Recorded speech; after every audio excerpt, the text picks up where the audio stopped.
Hello friends, welcome back to our channel Cook with Sowmiya. இன்றைக்கி நம்ம வத்த குழம்பு எப்படி செய்கிறதுன்னு பார்க்கலாம். வீடியோக்குள்ளே போகிறதுக்கு முன்னாடி இப்போ தான் நம்ம சேனலை ஃபர்ஸ்ட் டைம் பார்க்குறீங்கன்னா மறக்காமல் சப்ஸ்கிரைப் பண்ணிக்கோங்க. சரி வாங்க வீடியோக்குள்ளே போகலாம். இப்போ ஒரு பேனில் 8 வரமிளகாய் சேர்த்துக்கலாம். நீங்கள் காரம் கம்மியாக சாப்பிடுவீங்கன்னா கம்மி பண்ணிக்கலாம். வத்த குழம்புக்கு காரம் அதிகமாக இருந்தால் தான் நல்லாயிருக்கும். இல்லைனா நீங்கள் மிளகாத்தூள் கூட சேர்த்துக்கலாம். ஆனால் நம்ம வீட்டிலே ஃப்ரெஷ்ஷாக அரைச்சி சேர்க்கறதுனால டேஸ்ட் நல்லாயிருக்கும். இப்போ நல்லா வறுபட்டுடுச்சு. பிளேட்டுக்கு மாற்றிக்கலாம்.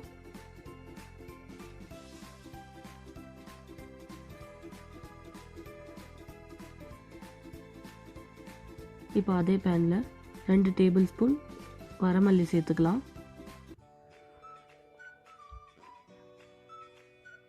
இது ஸ்லோ ஃப்ளேம்லேயே வச்சு நல்லா வறுத்துக்கலாம்.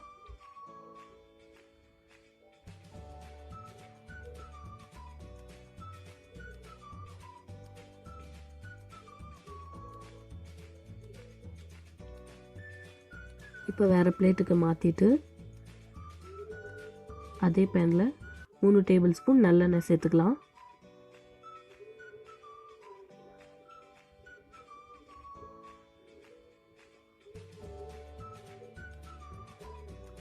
இப்போது 2 மீடியம் சைஸ் வெங்காயம் கட் பண்ணி வச்சுருக்கேன், அதை சேர்த்துக்கலாம்.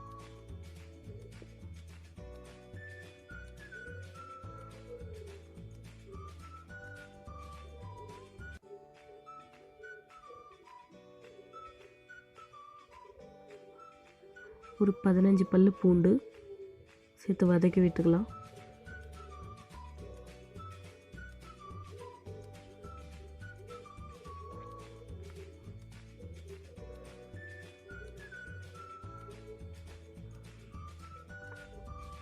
அது கூடவே 3 தக்காளி கட் பண்ணி வச்சுருக்க அதையும் சேர்த்துக்கலாம். தக்காளி நல்லா வதங்கணும். ஒரு 5 நிமிஷம் போல் வதக்கிக்கலாம்.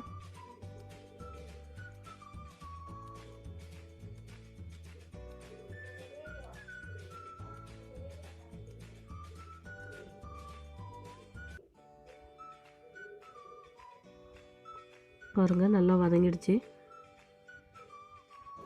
இப்போ இதை மிக்ஸி ஜாருக்கு மாற்றிட்டு வறுத்து வச்ச மிளகாவும் வரமல்லியும் சேர்த்து நல்லா பேஸ்ட் மாதிரி அரைச்சி எடுத்துக்கலாம். இந்த ஸ்டேஜில் நீங்கள் தேங்காய் கூட ஆட் பண்ணிக்கலாம். கிரேவி திக்காக கிடைக்கும். நான் இன்றைக்கி சேர்க்கல. அதே பேனில் 2 டேபிள் ஸ்பூன் நல்லெண்ணெய் சேர்த்துக்கலாம்.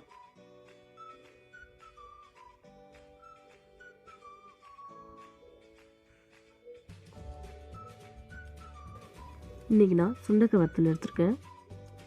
இது கலர் சேஞ்ச் ஆகிற வரைக்கும் வறுத்து எடுத்துக்கலாம். கருக விட்டுறக்கூடாது, இல்லைன்னா கசப்பு எடுக்கும்.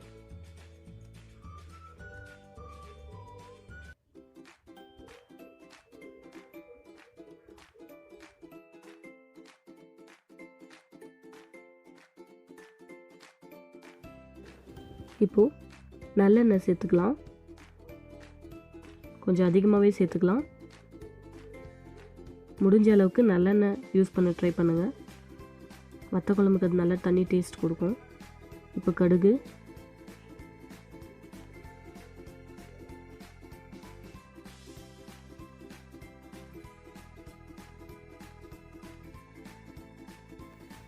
கடுகு பொரிஞ்ச உடனே 1/4 டேபிள் ஸ்பூன் வெந்தயம் சேர்த்துக்கலாம்.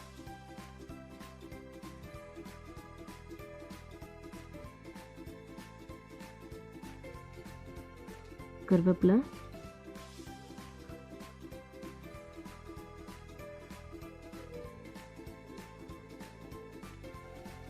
இப்போ 3 வரமிளகாய் சேர்த்துக்கலாம். 10 பல்லு பூண்டு,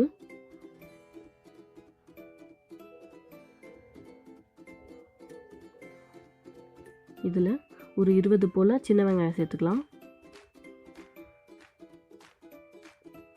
இது நல்லா வதங்கட்டும்.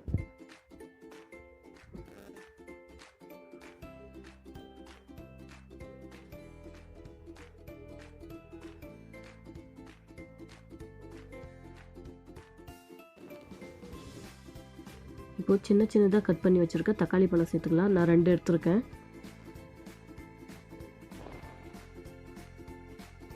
தக்காளி நல்லா வதங்கணும்.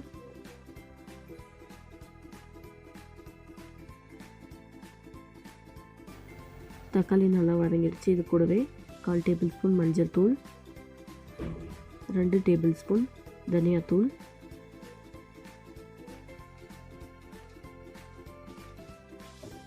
1 டேபிள் ஸ்பூன் சாம்பார் தூள் சேர்த்துட்டு நல்லா மிக்ஸ் பண்ணி விட்டுக்கலாம். நல்லா பச்சை வாசனை போகிற அளவுக்கு மிக்ஸ் பண்ணிக்கலாம்.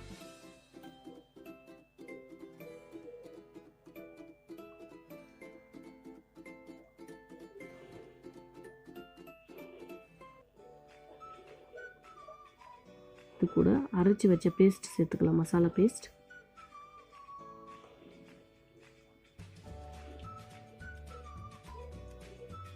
இப்போ தண்ணி சேர்த்துக்கலாம் கொஞ்சமாக.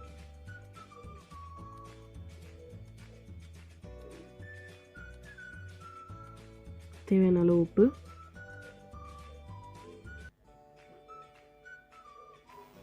நல்லா பச்சை வாசனை போகிற அளவுக்கு கொதிக்க விடலாம். ஒரு 10 நிமிஷம் கொதிக்கட்டும்.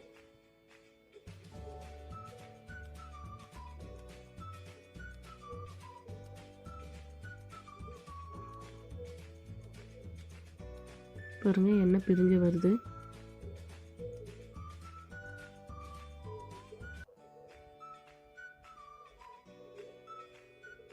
கொதிக்க கொதிக்க கிரேவி திக்காகும். இப்போது கரைச்சி வச்சுருக்க புளி சேர்த்துக்கலாம். நான் ஒரு எலுமிச்சை பழம் சைஸ் கரைச்சி வச்சுருக்கேன் சுடு தண்ணியில் போட்டு.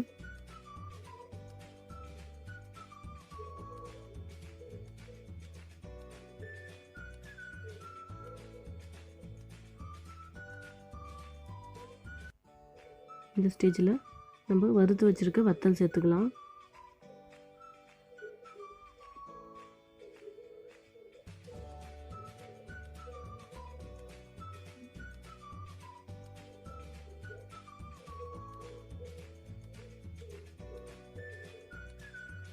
பாருங்கள் எவ்வளோ திக்காக இருக்குன்னு கிரேவி. அவ்வளோதாங்க, நம்ம வத்த குழம்பு சூப்பராக ரெடி ஆகிடுச்சு. இதை நீங்கள் சூடான ரைஸ் கூட வச்சு சாப்பிட்டா அவ்வளோ டேஸ்ட்டாக இருக்கும். சைட் டிஷ்ஷே எதுவும் தேவையில்லை. நீங்களும் ட்ரை பண்ணி பார்த்துட்டு எப்படி வந்துச்சுன்னு சொல்லி எனக்கு கமெண்ட்டில் ஷேர் பண்ணுங்கள். தேங்க்ஸ் ஃபார் வாட்சிங்.